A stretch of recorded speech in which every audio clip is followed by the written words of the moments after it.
Hey everyone, just had a few requests for a powder coating video, and I'm still kind of learning the process myself, but might be able to give a few basic tips on how to do it. So this is the powder coating gun. You just switch it on, turns the voltage on, and then you've got this grounding clip, and that clips onto what you're actually powder coating, which I'm powder coating these. A couple of these which I'm actually going to be selling, but I'll do another video on that later on.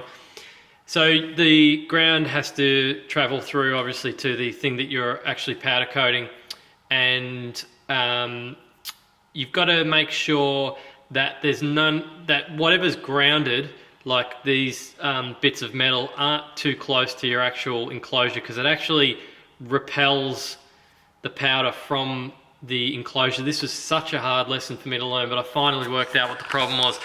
I was using, I'll just grab the tray out of the toaster. I was actually putting them in this tray and spraying them just directly flat on that tray, but the tray was actually deflecting the powder away from the enclosures that I was spraying. So you've got to lift them up a bit. I just use these. I've got a couple of heat sinks. You can see there that keeps them away from the other metal parts, and this one too is the same.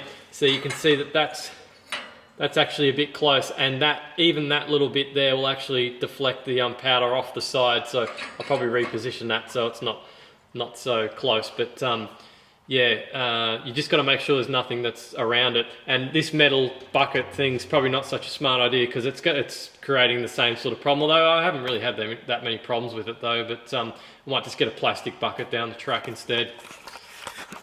So you'll also need a compressor. I've just got a small one. It doesn't need much pressure, and the end has got a little.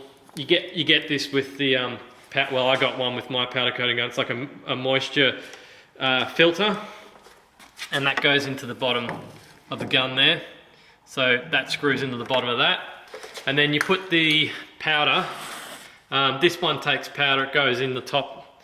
You obviously have to take the lid off, but it goes into the top like that, and it just kind of wafts out the end. And yeah, you can get all sorts of colors. If you use a candy color, you need to put down a base coat, otherwise you'll see the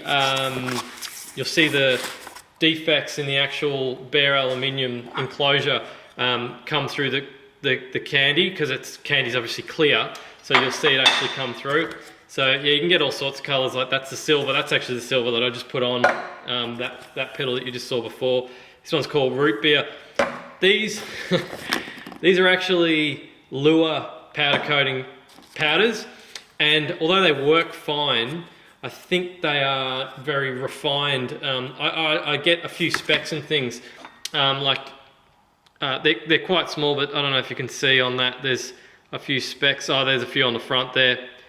I don't think they're quite refined, and I'm going to look at improving that, because you know, you go to all the effort and you have these specs on. I've seen some powder coating jobs that are just dead flat, and they look awesome, but yeah, so you can get all sorts of stuff. This one's strawberry jam. Oh no, it's not. It's candy green. And also make sure, another tip, make sure that you have a decent quantity of the powder in the hopper. Like they reckon an inch. I don't know if that's quite an inch, but that would be enough. If you use like small amounts, like that one that I just showed you, the strawberry jam, it will.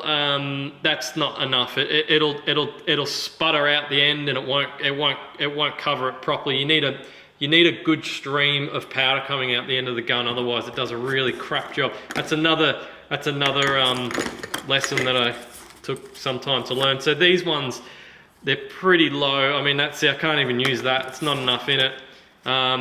This amount would probably do maybe 2, 1 ounce, maybe 1. You might not even be able to push it. But I wouldn't get a lot of small samples like this. I would get one. I would just get a couple of colors in a bigger quantity like that. You'll be able to do a better job with it than you will with all these little crappy quantities. You just can't get a good paint job, yeah, with these little quantities. So I'll spray this. I'm actually spraying it clear coat now. I'll spray the clear coat and whack it in the oven. Oh, actually, sorry. One important thing that I remembered. You've got to have some way of grabbing the stupid thing, because when the powder's on, obviously you sneeze and it's gone. So you just have to be really careful and just pick it up and turn it round. You know, obviously gently, and then spray on the other side, and you know, make sure you get that side properly, and then grab it like this, gently. And this is always a nerve-wracking part of the process. And then smack it in your oven. And then the base coat, they usually tell you how hot you have to have it, but usually the base coats are about 200 or 200, and candies and clears are usually about 175. That's rough though. I mean, you need to contact the supplier, or just make sure that you're using the right temperature, because you don't want it too hot because it can orange peel, and you don't want it too cold because it can orange peel, and you don't want to look at it sideways because it can orange peel.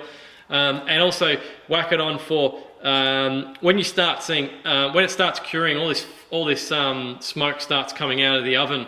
And it's when it's doing that, you got to let it do that for a while. It looks like the oven's on fire. There's that much fumes coming out of it, but that's normal, and you need to let it do that for a period of time. When it starts doing that is not when it's over. It needs to do it for sort of like 10-15 minutes to get a proper finish. Otherwise, yeah, if you pull it out too early, you'll stuff it. It'll be all orange peeled and it'll look crap. So yeah, that's pretty much the process. I got this from Kmart for the toaster oven for like 20 bucks. And it's got a timer on it. You've got to make sure you've got a timer on it so you can keep track of what's going on. And yeah, it's got a heating element on the bottom and the top, which is good, so you can get an even heating element. Really good investment having a toaster oven. I tell you, it's just, if you can get a little cheap one like this, it just makes finishing pedals so much quicker and easier as well. So yeah, I think that's pretty much it for this part. I'll show you when the smoke's coming out of the toaster oven, and you know what they look like when they're actually getting cured. But that's pretty mumuch the process that I use. Just make sure it's close by as well, so that you can transfer them across, like I showed you before. It's a bit nerve-wracking, yeah, because obviously you don't want to knock it. So basically, just test the pressure on the gun first. So you just want it sort of wafting out. It helps if you turn the gauge on. And you want it low pressure as well. Like at the moment it's on 50, which is way too much. So just whack your powder in the top. Well, you do with this gun. Some of them have the hopper on the bottom, like that. It's messy stuff. So then you just press this pedal on the ground, which activates the grounding of the enclosures and powder sticks. And then we just spray it. I'll just zoom in a bit so you can see. So now we spray it. So you just hold down you don't hold down the grounding. Don't press down on the pedal when you're not spraying it, because it builds up static charge. If I just hold the button down, it'll just build up static charge, and it actually starts to deflect. I've found there's just grounding issues and all sorts of crap when you do that. So just press the pedal when you're actually shooting the gun. Put a coat on it.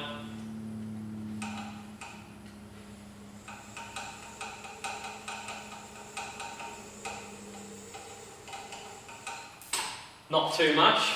It's easy to go overboard with it, I've found. It's also easy to undershoot as well, which makes it interesting. And then just turn it around and do the other side.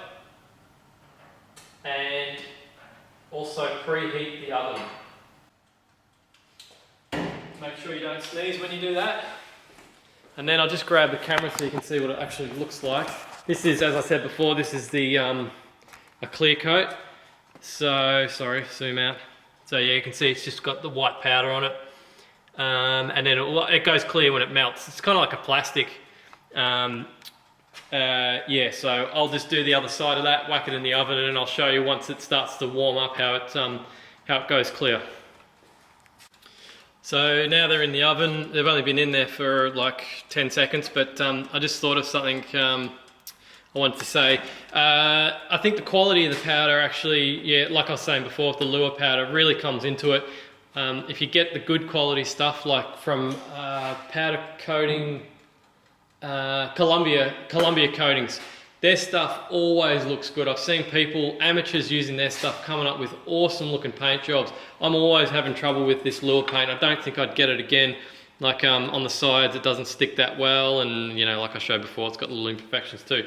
So check out Columbia Coatings. I'd just go straight for them, particularly if you're in the US. The delivery was a bit crazy to get it to Australia. That's why I didn't go with them, but I probably will just pay the extra to get them next time, because the quality of the powder matters. It's only been in for a couple of minutes now, but you can see that it's starting to go clear. And that doesn't mean that it's nearly done. That means it's just getting started. Like I said before, you got to wait for the fumes to start coming off. Some powders I've noticed do more fumes than others, but you got to leave it in for at least 10 minutes, 15 minutes once the oven's actually heated up. One other thing, when I first started looking into powder coating, I heard that they were high voltage, and I was worried that, you know, obviously that I was going to kill myself. But you don't need to, from what I read, you don't need to worry about that. But when you finish using it, it's a good idea to, you'll get a static zap if you don't actually discharge the end of the gun with the grounding clip. So turn off the machine first, and then you just give it a bit of a zap. You put the grounding clip near it and it'll go bang, like that, and then that's it, and you won't zap yourself with it. I think it's just a bit of an unpleasant shock. It doesn't hurt too much. Well, unlike the silver, the clear is actually not smoking at all, but yeah, the silver was just like smoke gushing out of the top of it. Yeah, I think it's probably pretty much done. I'll get them out and so we can have a look at them. So that's the finished powder coating job. It's probably pretty average. I've seen some perfect powder coating jobs. I still can't do them. They still end up a bit rough, but yeah, it's powder coat, so it's pretty durable. And I get a rough job even when I use spray cans anyway. So yeah, it's just a matter of yeah, refining it down a bit. So yeah, that's obviously one that hasn't been done, and that's one that has. Also, these decals that I'm using don't require much heat to brown either. I'm gonna have to swap brands. It's a common issue that we have with powder coating is the glue underneath the water slide burns and goes brown, and there's some brands that actually don't do that, and I'm gonna have to find what brand that is. So anyway, that's a pretty in-depth way of how I do it, and yeah, it might help you get your process down right. One other thing too, when you finished it with your gun, make sure you clean it, because if you have like a colour inside your gun, you go to your next, say your next colour is white, you're going to get dots of pink in your white, so just make sure that you clean it out properly, and clean in through the top, clean up through the pipe up the top here, and also clean through the back. This little hole is a little hole down there, you can see that little hole. Make sure you blow down that hole, blow up there again, blow through the front, here, down, just keep doing it until it's all cleared out. And yeah, just make sure that you clean it properly, because like I said, you'll get stuff come out on your next coat job. So that's it. Yeah, thanks for watching. Don't forget to subscribe.